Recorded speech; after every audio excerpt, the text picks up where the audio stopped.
ser bem-sucedido em trazer a palavra do Senhor e não a minha palavra, para que seja sempre toda a honra e toda a glória de Deus. E o tema que eu resolvi trazer,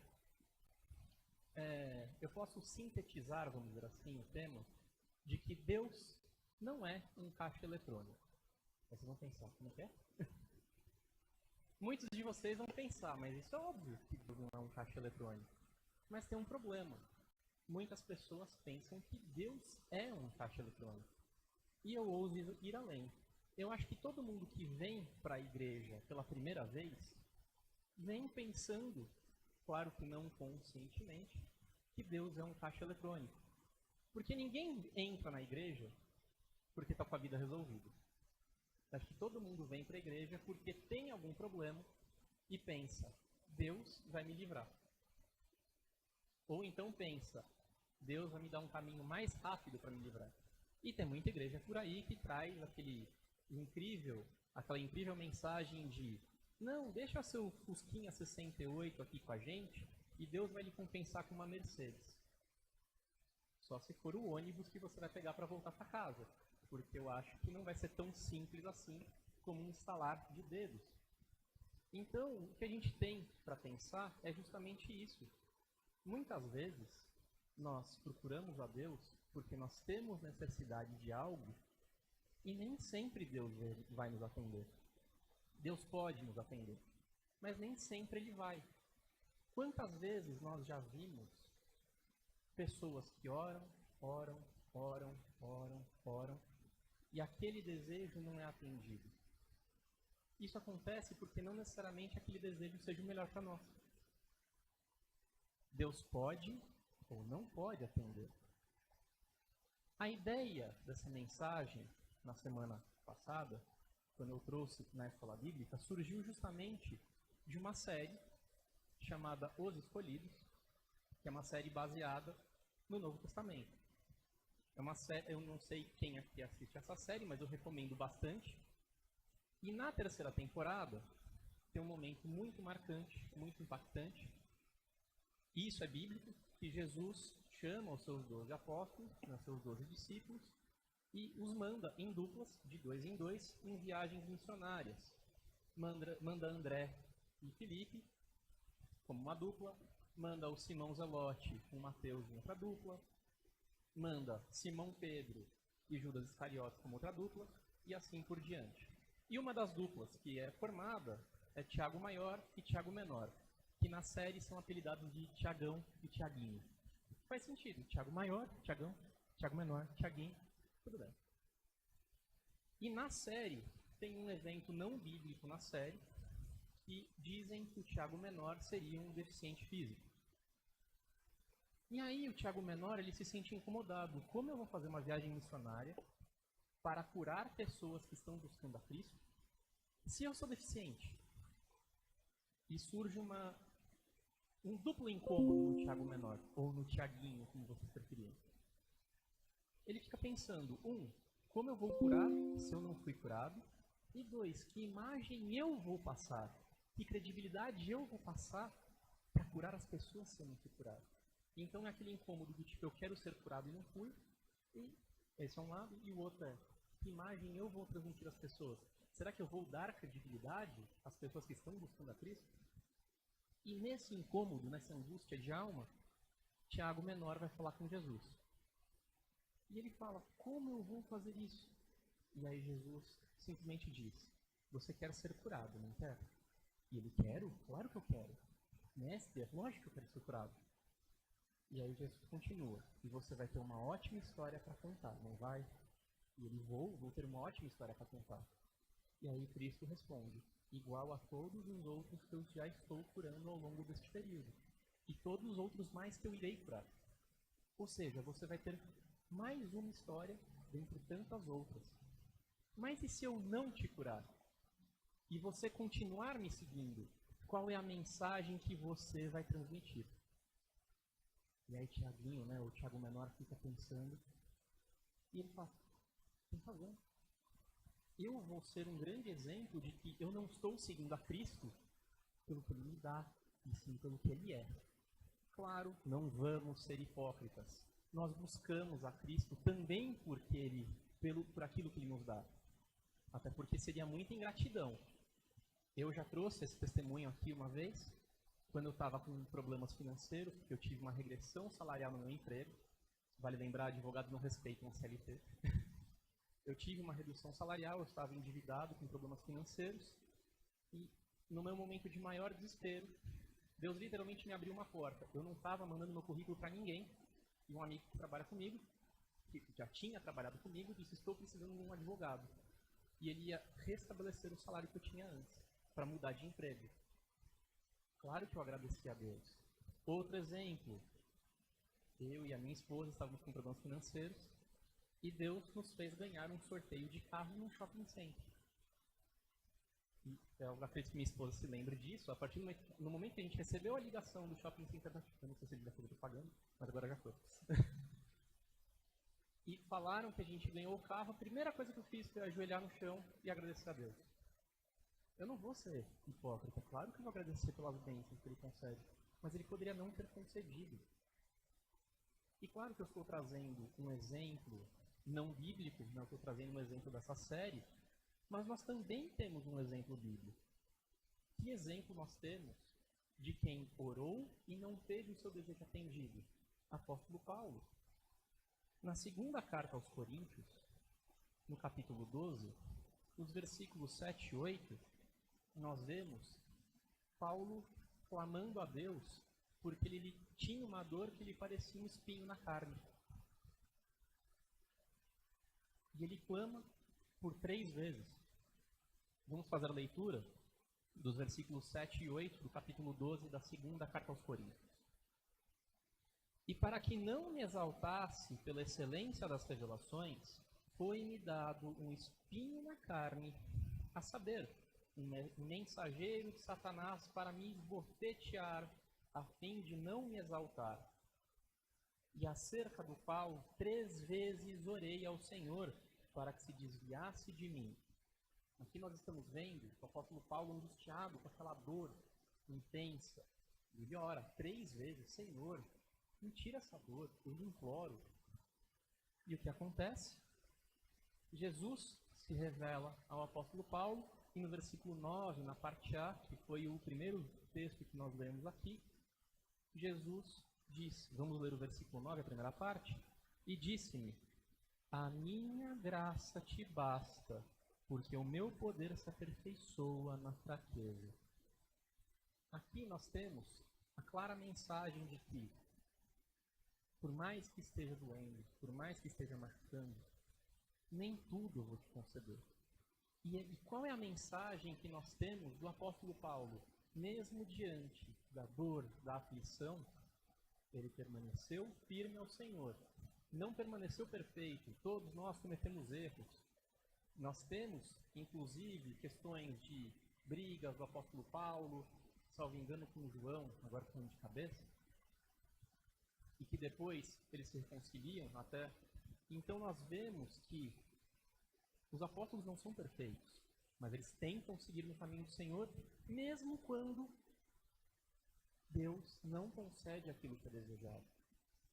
E por que nós temos que lembrar que nem sempre Deus vai nos conceder aquilo que desejamos? Porque talvez isso não seja o melhor para nós. Muitas vezes, eu vou até trazer um exemplo que o pastor já trouxe aqui de púlpito para nós aqui. Que ele conheceu uma senhora que sonhava em ter uma casa no litoral. Ela sonhava em ter uma casa no litoral, e sonhava, até que um dia ela conseguiu juntar dinheiro e comprou a casa no litoral. E aí o que ela começou a fazer? Ao invés de vir para a igreja aos domingos, ela começou a ir para a praia, porque ela tinha uma casa na praia. E foi se afastando do Senhor, e perdeu sua família, e sua família desintegrou. Por quê? O seu sonho levou à sua ruína. Nem sempre os nossos sonhos vão nos levar para onde a gente acha que é certo. Deus sabe o que é melhor para nós. E muitas vezes Deus não vai conceder algo que nós tanto clamamos, justamente porque talvez isso não seja o melhor. A gente tem que lembrar também que, se Deus nos concedesse absolutamente tudo o que a gente quer, tudo seria muito fácil.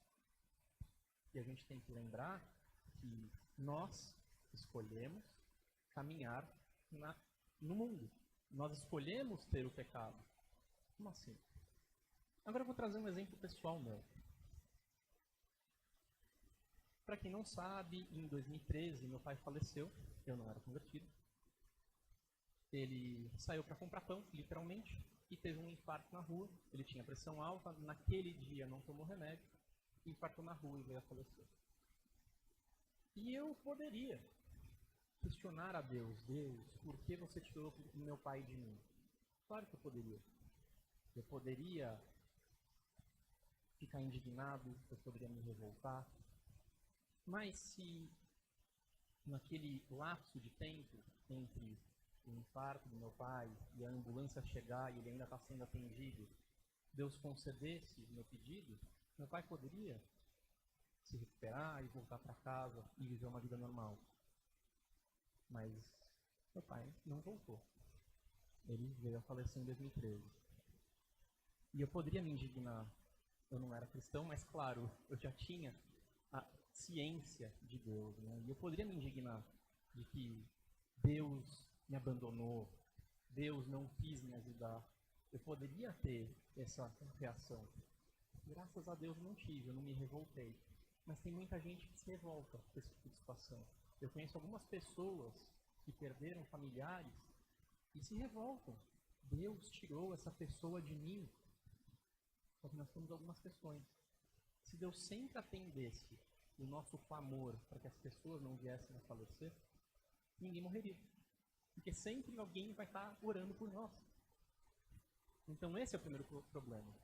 E o segundo problema, se Deus atendesse a absolutamente todas as nossas petições, o mundo seria maravilhoso. Não teríamos guerra, não teríamos fome, não teríamos pestes. E qual que é o problema de estarmos no mundo mágico dos unicórnios, em que tudo é perfeito e maravilhoso? Nós caímos. E se tudo estivesse bem depois da queda, mostraria que Adão estava certo e Deus estava errado. Deus disse a Adão: faça aquilo que eu te mando. Não coma do fruto da árvore do conhecimento do bem e do mal, porque se tu comeres, tu certamente morrerás. O que Adão fez? Adão queria ser como Deus. E ele foi e comeu. E aí, tendo a ciência de Deus, ele quis se governar. E aí que surge a questão. Se Adão quis se governar, se tudo estivesse certo, Adão estaria fazendo um ótimo trabalho. E Deus, para que seguir a Deus?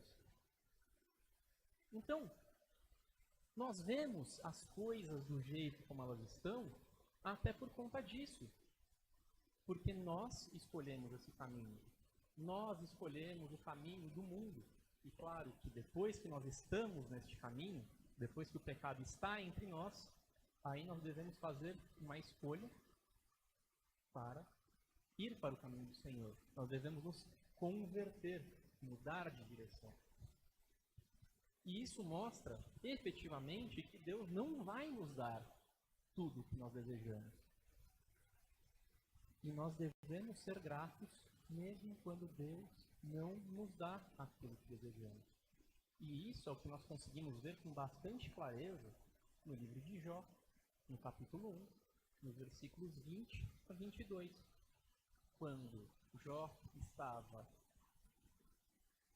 rodeado de problemas, perdeu bens, perdeu famílias, doente, ainda assim, Jó louvou a Deus.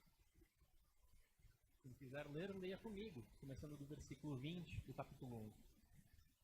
Então Jó se levantou e rasgou o seu manto, e rapou a sua cabeça, e se lançou em terra, e adorou, e disse: nu saí do ventre de minha mãe, e nu tornarei para lá. O Senhor o deu, o Senhor o tomou. Bendito seja o nome do Senhor. Em tudo isto, Jó não pecou, nem atribuiu a Deus falta alguma. E é isso que nós temos que ter em mente, irmãos. Deus nem sempre vai nos conceder aquilo que desejamos, porque Deus não é o caixa eletrônico. Claro que todos nós buscamos a Deus na dificuldade, e Deus pode sim conceder, mas nem sempre vai conceder. Quando nós estamos com a nossa fé voltada exclusivamente naquilo que Deus pode fazer por nós, isso mostra que nós estamos caminhando pelo caminho errado. Por quê? Porque tudo aquilo que Deus deseja de nós é o nosso coração. E Ele pode nos abençoar se isso for efetivamente bom para as nossas vidas. No caso de Jó, Deus olhou para Jó e viu, este é um servo bom e fiel. E ele vai continuar ao meu lado, mesmo depois de que todos os problemas venham ao acometer. Tirou-lhe bens, tirou-lhe família, tirou-lhe saúde. Não foi Deus que tirou, né? Que fique claro. Mas Deus sabia que, ainda que o maligno tirasse tudo de Jó, ainda assim Jó permaneceria firme no Senhor. E Jó sabia que Deus não é e nunca foi um caixa eletrônico. Você simplesmente apresenta suas petições pensando que todos os meus problemas serão resolvidos.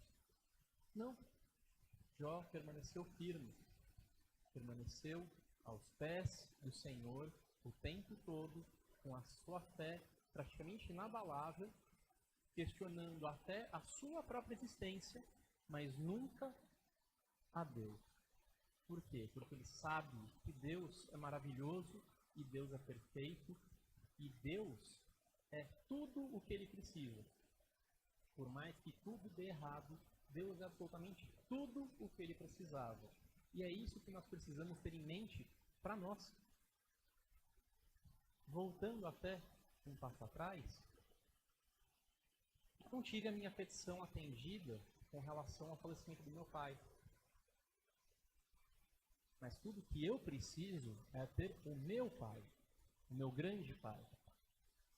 E Deus é tão maravilhoso, tão magnânimo, tão incrível, que Ele me dá a esperança de que, naquele átimo de segundo em que meu pai estava vindo a faltar, naquele momento em que ele foi acometido pela doença cardíaca, que ele, naquele átimo de segundo, ele pudesse se curvar a Deus e se voltar e falar: eu te amo, Senhor, me salve.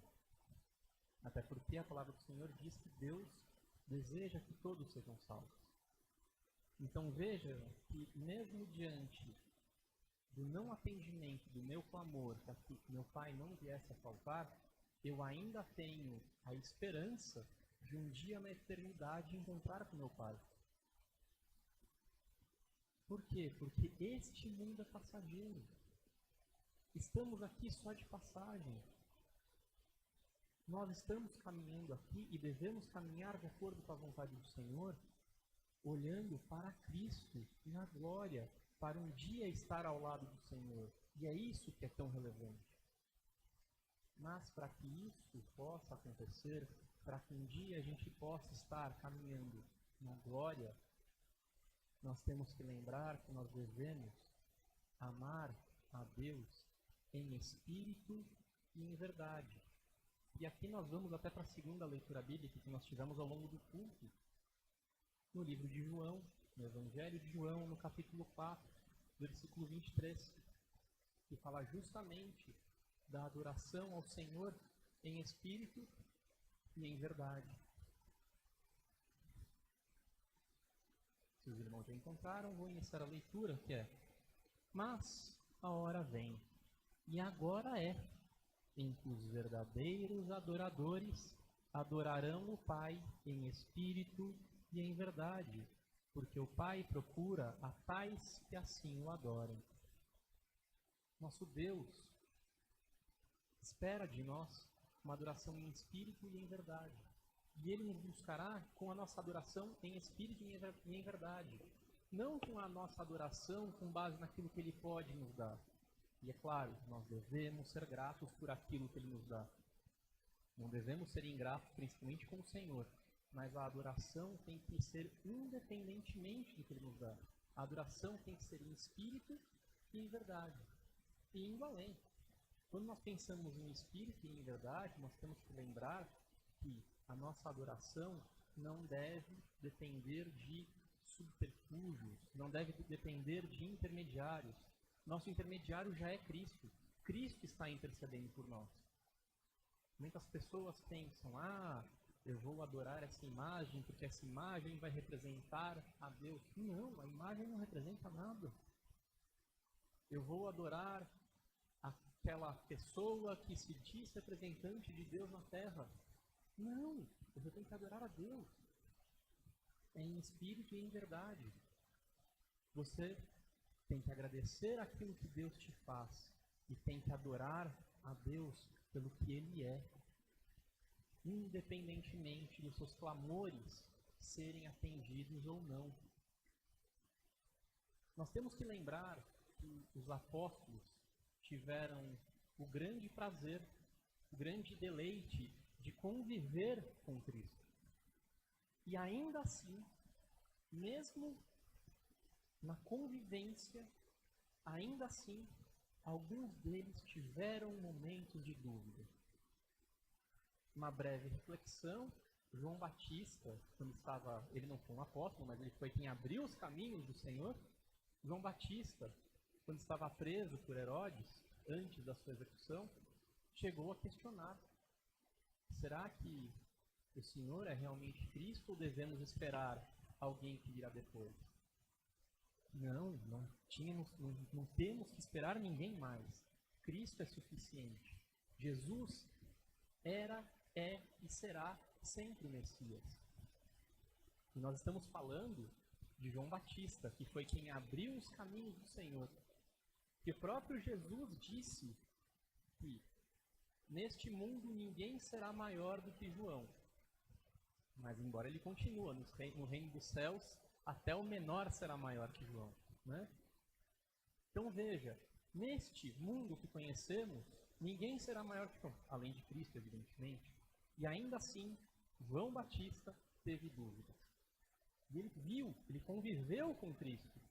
Mais do que isso, Tomé, eu acho que o apóstolo mais cético que Jesus teve, depois que Jesus veio a ser levado à cruz e depois da sua ressurreição, Tomé ainda assim não acreditou, porque Tomé não viu Cristo, não tinha visto Cristo ainda, e quando contaram ele ficou: mas isso é impossível, eu tenho que ver os sinais. Eu inclusive disse no livro de João, capítulo 20, dos versículos 24 a 29.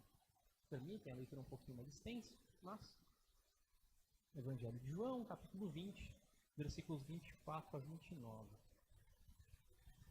Ora, Tomé, um dos 12, chamado Dídimo, não estava com eles quando veio Jesus.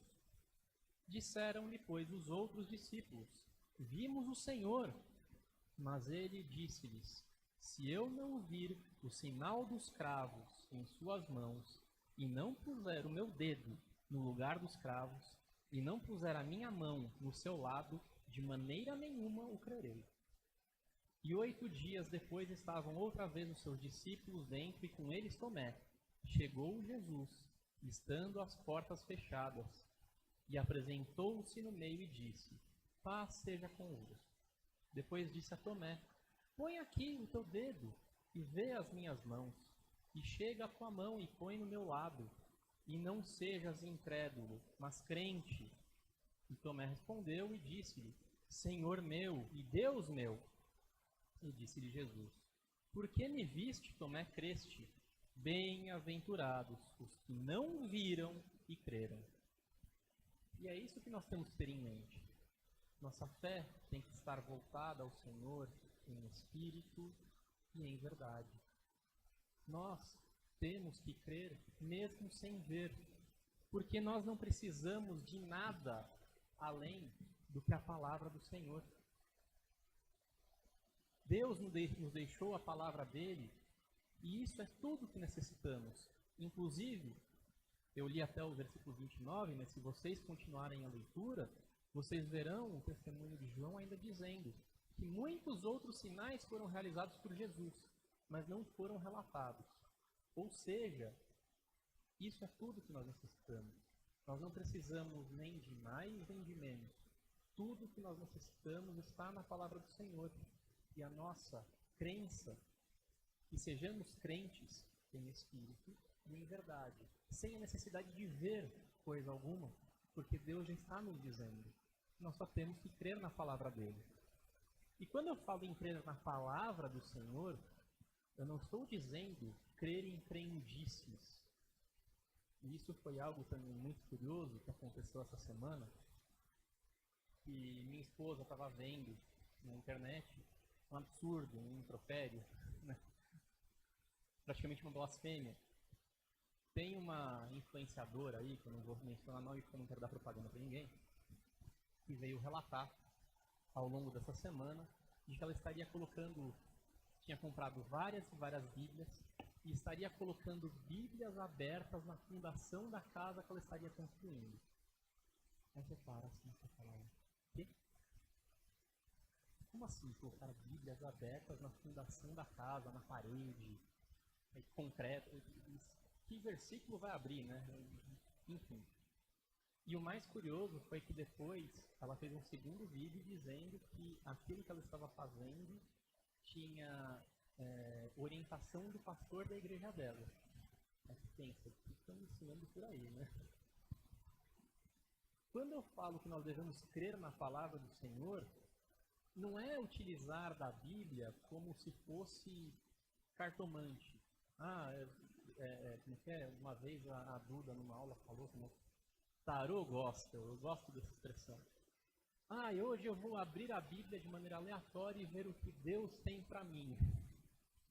Não, não é isso. Não é isso. Crer na palavra do Senhor é se aprofundar no ensino e guardar os mandamentos de Deus e caminhar, não literalmente, não é colocar a Bíblia na fundação da casa para caminhar sobre a Bíblia, não.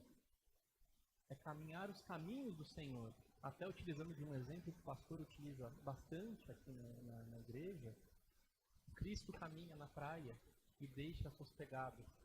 E nós devemos nos esforçar de colocar os nossos pés nas mesmas pegadas de Cristo, seguir o seu caminho. Não fazer crendice. Não é crendice.